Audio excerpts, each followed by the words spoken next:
Okay, honors pre-calc people, this is a review of complex numbers. Hopefully you've went over complex numbers in a previous class. What is a complex number? It's anything that's of the form a plus bi.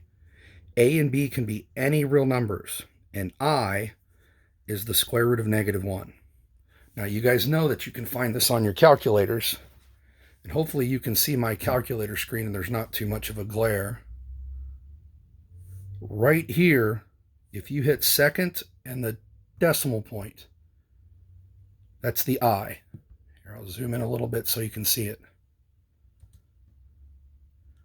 So if you take the square root of 4, you're going to get 2. But if you take the square root of -4, you're going to get 2i. Now, if that's not happening on your calculators, make sure you go to the mode key and make sure that you're in A plus BI mode right there. Anything we do here today, you'll be able to do on your calculator.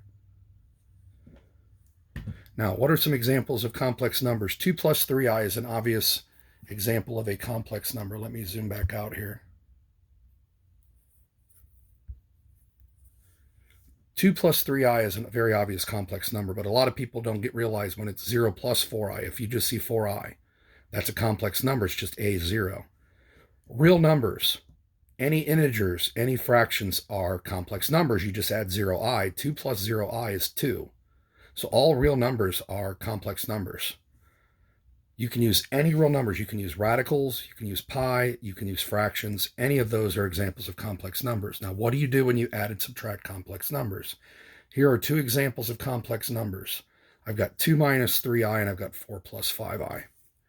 Let's say I wanted to take z plus w. All I'm going to do when I add those complex numbers is just combine like terms. I'm going to add the 2 and the 4 because those are the real components. I'm going to add the -3 and the 5. Those are the imaginary components. And I'll get 6 plus 2i. The only thing I worry about is when you subtract, you got to watch your negatives. Make sure you distribute that negative here to the 4. Make sure you distribute that negative to the 5i. See, they're both negative. Then again, I'm going to combine like terms. 2 minus 4 is -2. -3i minus 5i is -8i. So combining like terms is all you do when you add or subtract complex numbers. Obviously, you can distribute, all that kind of stuff. Very easy to do. Multiplying, you just have to think FOIL method. If you're going to take z times w, 2 minus 3i times 4 plus 5i. First terms will give me 8. Outer terms will give me 10i. Inner terms will give me -12i. Last terms, -3i times +5i is -15i squared. If you remember anything from your previous classes, I squared is I times I. That's the radical -1 times radical -1. That's just -1. So I'm going to replace that I squared with a -1. That becomes a +15. So it's going to be 8 plus 15 are my like terms, 23. 10i minus 12i. It's going to give me -2i. And again, you could do this on your calculators. If I took out my graphing calculator, and again, let me zoom in here so you can see my screen. If I take 2 minus 3i times 4 plus 5i, you'll notice it gives me the 23 minus 2i. So your calculator can do all these problems for you. Now, powers work a little bit differently. Here at the bottom of the page, if I is the square root of -1, then I squared is I times I. That's radical -1 times radical -1. That's -1. I cubed is I times I squared. Well, I squared is -1, so I times -1 is -I. I to the 4th is I squared times I squared, which is -1 times -1. That's 1. I, -1, -I, 1. There are only 4 powers of I. If you do I to the 5th, it's I to the 4th times I. That's just 1 times I, which is I. I to the 6th is I to the 4th times I squared, which is 1 times -1. That's -1. I to the 7th is I to the 4th times I cubed, which is 1 times -I. -I. I to the 8th is I to the 4th times I to the 4th, which is 1 times 1. It equals 1. I, -1, -I, 1. I, -1, -I, 1. It repeats every 4th power. There are no other answers to an I to a power other than those 4 powers. It works if you start with I, negative 1, negative I1, I, negative 1, negative I1. Go backwards. I to the 0. Anything to the 0 power is 1. I to the negative 1 is 1 over I. Multiply by I, top and bottom. That would give me I over I squared, which is I over negative 1. That's negative I. I to the negative 2 is 1 over I squared by using our rules for exponents. I squared is negative 1. Negative 1, 1 over negative 1 is negative 1. I to the negative 3, it's 1 over I cubed, which is 1 over negative I. Again, I could multiply by I, top and bottom. I'd get I over negative I squared, which is positive 1. It's I, negative 1, negative I1. I, negative 1, negative I1. I, negative 1, negative I1.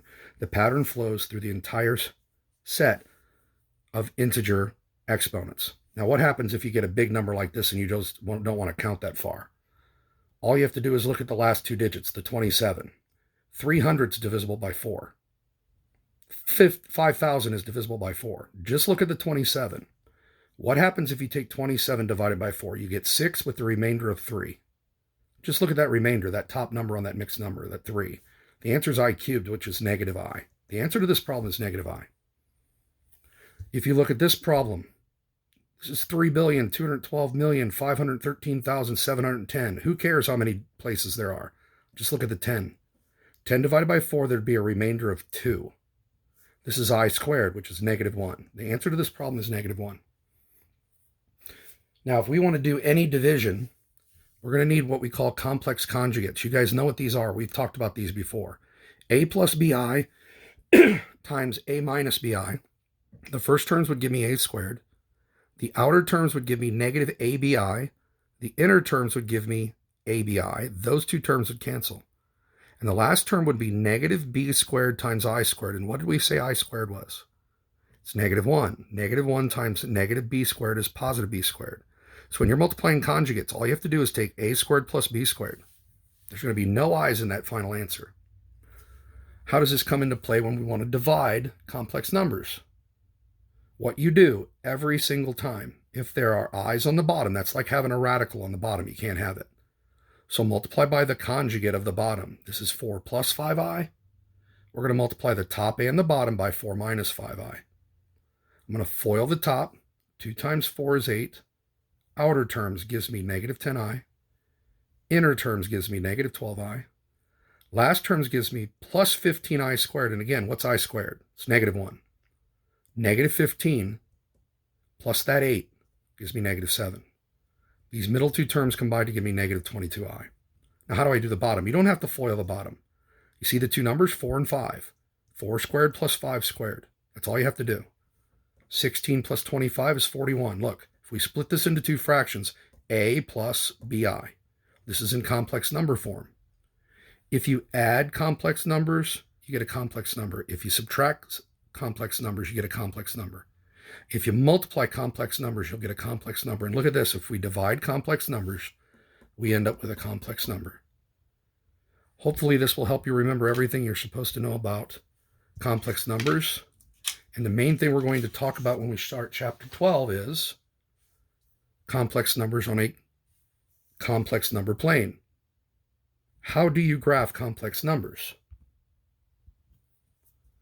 What we're going to do here is we're going to create two axes. This is the real axis. This is the imaginary axis. So if I wanted to graph 2 minus 3i, you would go 2 to the right on the real axis because 2 is the real component. And you would go down 3 on the imaginary axis. It's kind of like x and y axis. W is 4 plus 5i, so right 4, up 5. That's where W would be on the imaginary coordinate or the complex coordinate plane. If you see negative 3i, you're not moving left or right. You're just going to go down 3 on the imaginary axis.